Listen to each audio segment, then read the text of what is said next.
in the passenger seat of his car, a very posh and expensive travel carrier on his lap. The little kitten didn't appear impressed at being locked away again, but as Jenny, according to her name tag, had claimed, without one he'd lose the cat before he went a block. Knowing Brandy did the same for Princess Frou-Frou, he agreed. But the kitten wanted blood. "Finding this cat was fate," Ulric replied to his friend. Then he leaned close to one of the mesh windows on the carrier to whisper, "Soon we'll be home, and I'll feed you all kinds of yummy stuff."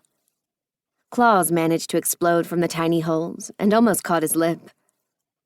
"You know, I realized you were lonely, but a cat of all things?" Dorian shook his head. "Does this mean you're going to become the cat man?" "I read that it's good to have pets as you get older. You should think of getting something."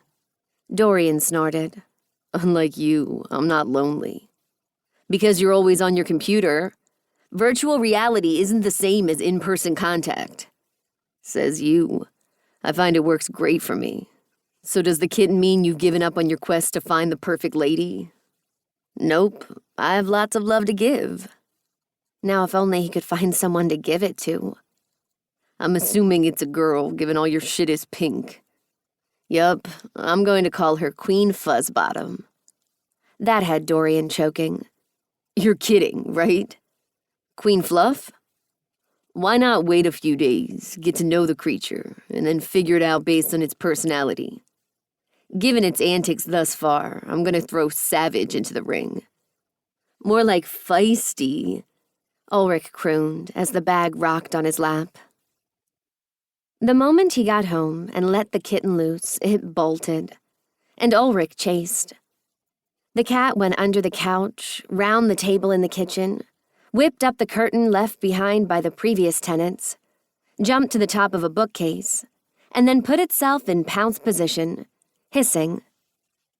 Ulric could have snagged it, but he remembered what it took to tame Princess Frou-Frou when she got in a mood. "Is the baby hungry?"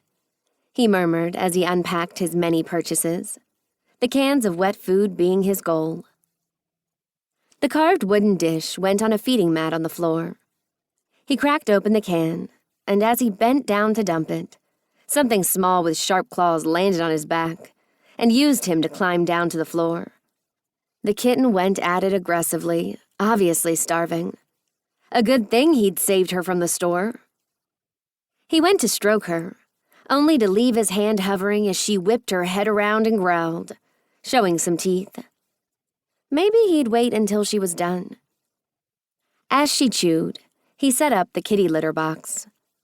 He had experience with the noxiousness that happened in it, but he didn't hold it against Princess Frou-Frou, given he did worse sometimes in his own bathroom. He'd bought a covered model, with the most odor-trapping granules and a carpet to catch stray gravel. Jenny had mentioned he could order a robotic version that actually removed the poop and pee for him, but he'd be shelling out another $1,000 for it. The setup was finished, just in time, as a satisfied kitten sauntered over, belly swaying. It hopped into the box and proceeded to create the most awful smell, followed by vigorous kicking and digging in the litter. Sand flew out the opening, shooting over the carpet to hit his parquet floor, skittering as it spread. When the kitten came out, she stood and eyed him, meowed. "What is it, Princess Fluff?" The instant hiss let him know he'd said the wrong thing. "You don't like that name?" He crouched down far enough, his long beard dangled in front of the cat.